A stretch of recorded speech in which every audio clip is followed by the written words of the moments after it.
ब्राह्मणी और तिल के बीच कहानी पाई। बहुत समय पहले की बात है, किसी गांव में एक गरीब ब्राह्मण रहता था। एक दिन उस ब्राह्मण के घर कुछ अतिथि आए। ब्राह्मण की स्थिति इतनी खराब थी कि उन अतिथियों को खिलाने के लिए घर में अनाज तक नहीं था। इस स्थिति को लेकर ही ब्राह्मण और उसकी पत्नी के बीच थोड़ी कहासुनी होने लगती है। ब्राह्मणी कहती है, तुम्हें पेट भरने योग्य अनाज कमाना भी नहीं आता है। इसी का नतीजा है कि आज घर में अतिथि आ खड़े हुए हैं और हमारे पास उन्हें खिलाने के लिए कुछ भी नहीं है। इस पर ब्राह्मण अपनी पत्नी से कहता है, कल कर्क संक्रांति है, मैं कल भिक्षा लेने के लिए दूसरे गांव जाऊंगा। वहां एक ब्राह्मण ने मुझे आमंत्रित किया है। वह सूर्य देव की तृप्ति के लिए कुछ दान देना चाहता है। तब तक जो कुछ भी घर में है उसे आदर सत्कार के साथ अतिथियों के सामने रखो। ब्राह्मण की ये बात सुनकर ब्राह्मणी कहती है, तेरी पत्नी होकर मैंने कभी सुख नहीं भोगा है, न कभी खाने को मेवा मिष्ठान मिला, न ही ढंग के वस्त्र और आभूषण। आज तू कह रहा है कि जो भी घर में पड़ा हो वो अतिथियों के समक्ष रख दो। जब कुछ है ही नहीं तो मैं उनके सामने क्या रख दूं? पड़े हैं तो बस एक मुट्ठी तिल, तो क्या अतिथियों के सामने सूखे तिल रखना अच्छा लगेगा?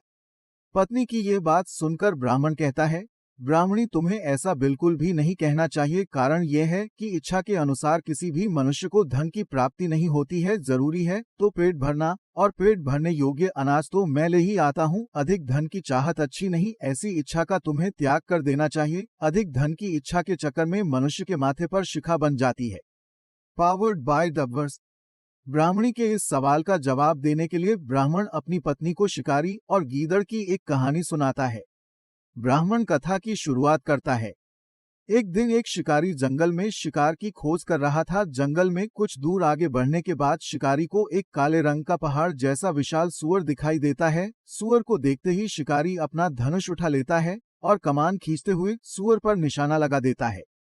कमान से निकला हुआ तीर तीव्र गति से सूअर को घायल कर देता है। घायल होने पर सूअर चिंघाड़ता हुआ शिकारी पर पलटवार कर देता है। सूअर के तीखे दांतों से शिकारी का पेट फट जाता है। इस तरह शिकार और शिकारी दोनों का ही अंत हो जाता है।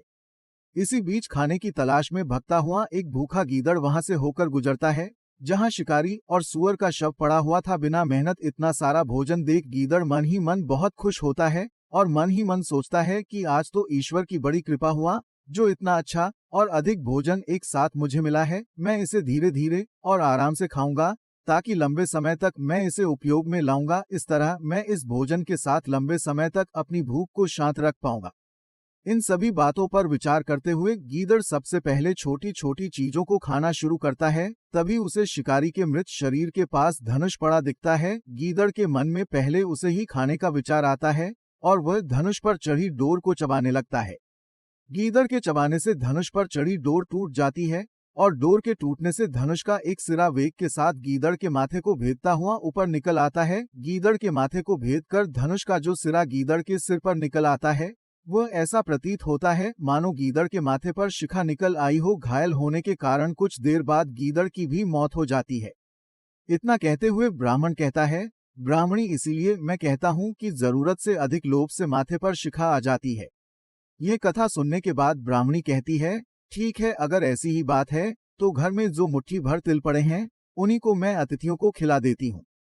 ब्राह्मणी की ये बात सुनकर ब्राह्मण संतुष्ट होता है और भिक्षा मांगने के लिए घर से बाहर निकल जाता है। वहीं ब्राह्मणी भी घर में पड़े तिल को धूप में सुखाने के लिए फैला देती है। तभी कहीं से एक कुत्ता आ जाता है और उन साफ तिलों पर पेशाब कर देता है, जिससे सभी तिल खराब हो जाते हैं।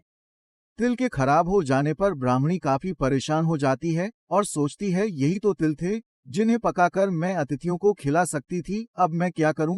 काफी देर सोचने के बाद ब्राह्मणी को एक तरीका सूझा। उसने सोचा कि अगर वह गंदे तिलों के बदले साफ तिल देने की बात कहेगी तो कोई भी आसानी से मान जाएगा, साथ ही किसी को भी इन तिलों के खराब होने की बात पता नहीं चलेगी। इस विचार के साथ वह उन तिलों को लेकर घर घर घूमने लगी।